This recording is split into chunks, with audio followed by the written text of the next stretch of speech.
สวัสดีครับผมชื่ออินสุดครับ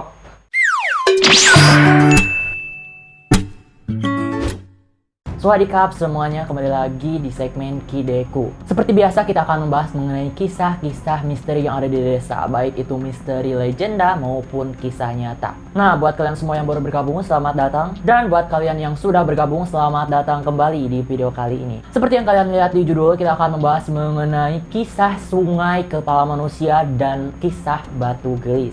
Oke, kalau begitu nggak usah lama-lama lagi, kunci kamar, cek kanan kiri, depan belakang, atas bawah kalian, and let's get to the story. Wow.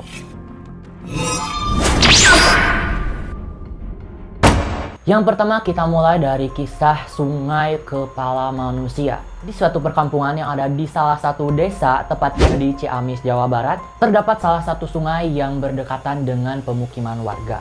Sungai tersebut berasal dari pegunungan yang mengalir menuju dataran rendah. Di suatu malam, tepatnya pada pukul 9, terdapat salah satu warga yang ingin pergi ke sungai. Tepatnya warga ini adalah seorang bapak-bapak. Jadi ceritanya bapak-bapak ini tuh merasa ingin BAB. Yang namanya di kampung, kalau nggak punya kamar mandi, kalau nggak punya tempat untuk berak, kalau nggak jamban ya sungai, kalau nggak sungai ya jamban. Nah, seperti itu. Seperti yang gue alami dulu gitu. Gue kan kecil di kampung gitu, dan itu jarang banget gitu ada rumah yang mempunyai kamar mandi sendiri gitu. Palingan kalaupun punya kamar mandi, ya itu hanya buat untuk mandi dan cuci-cuci gitu, nggak untuk berak biasanya. Nah, kalau musim kemarau, air itu kan kering. Biasanya kalau di kolam-kolam ikan tuh tempat jamban berada, itu nggak ada air mengalir, otomatis jamban nggak dipakai. Biasanya alternatifnya itu warga itu pindah beraknya ke sungai. Pada malam itu bapak ini pergi ke sungai sendirian sambil membawa senter.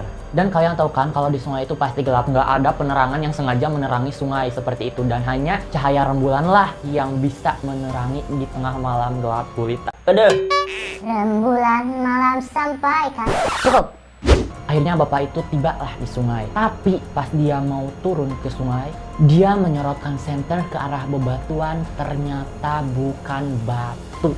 Kan kalau yang namanya sungai itu banyak banget gitu kan, bebatuan, batu-batu sungai yang ada di sungai tentunya. Tapi di malam itu berbeda. Semua batu yang berada di sana itu berubah menjadi kepala manusia. Coba deh kalian bayangin, kalian mau berak di sungai, tiba-tiba kalian ngelihat kepala manusia bertebaran. Dan ekspresi dari wajah tersebut ini bermacam-macam. Ada yang melotot, ada yang mulutnya terbuka, ada yang kepalanya retak, dan ada juga yang memandang bapak tersebut dengan tatapan kosong.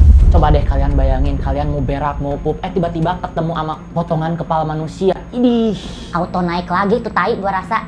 Nah, akhirnya bapak tersebut tuh lari ucuk-ucuk pergi ke rumahnya, ceritain ke keluarganya. Dan udahlah tuh kata keluarganya, ya udah nggak apa-apa, tidur aja gitu. Nah, akhirnya ceritalah tuh keesokan harinya kepada warga-warga sekitar tentang kejadian semalam. Dan lu tahu seketika itu menjadi war-war. War-war tuh kalau bahasa sekarangnya tuh kayak jadi viral gitu di kampung tersebut. You know what I mean? Bagi anak-anak golongan muda nih, atau orang-orang yang baru, atau mungkin orang-orang yang bukan daerah sana, itu memang kedengarannya aneh dan mistis gitu. Tapi kalau menurut penduduk-penduduk yang lama, itu sudah biasa. Kenapa? Karena konon dulunya sungai tersebut itu merupakan jalanan yang sengaja dibuat pada masa penjajahan Belanda. Nah, jadi sungai tersebut itu bukan merupakan pure sungai yang terjadi secara alami, bukan sungai yang tiba-tiba ada gitu. Lalu kisahnya kenapa kok bisa jalan tersebut menjadi sungai? Kisahnya adalah dulunya pernah terjadi banjir besar yang bersumber dari pegunungan. Pada tahun 1990-an terdapat hujan yang sangat lebat yang mengakibatkan membludaknya air yang ada di pegunungan tersebut mengalir secara deras dan menghempas seluruh benda-benda yang ada di gunung, termasuk bebatuan, pepohonan, bahkan hewan-hewan pun ikut terbawa arus oleh banjir. Dan konon banyak mayat-mayat yang telah dibunuh sadis oleh para penjajah ikut terbawa arus dan tersangkut di bebatuan sungai. Gitu cenah. Oke, next, kalau begitu kita ke cerita selanjutnya. Cerita selanjutnya Kisah Batu Gelis. Seperti pada namanya, Batu Gelis yang merupakan bahasa Sunda yang berarti batu cantik, batu ini memiliki penampilan yang sangat menarik. Kenapa? Karena batu ini memiliki bentuk batu yang sangat indah dengan warna hitam pekat dan sangat mulus. Dan lokasi batu ini tuh terdapat di pinggiran sungai. Terus apa misteri dari kisah Batu Gelis ini? Konon katanya bahwa Batu Gelis tersebut sering berpindah-pindah tempat. Nah, ketika ada beberapa warga yang melewati batu tersebut, mereka merasakan bahwa sebelumnya batu tersebut itu menghadap ke kiri, tiba-tiba ke kanan. Atau awalnya batu tersebut itu di titik A, tiba-tiba di titik B. Nah, paham kan maksudnya? Banyak banget warga-warga sekitar yang emang sudah mengetahui tentang batu tersebut. Ditambah lagi bahwa di batu tersebut itu sering terdapat sesosok wanita cantik yang duduk di atasnya.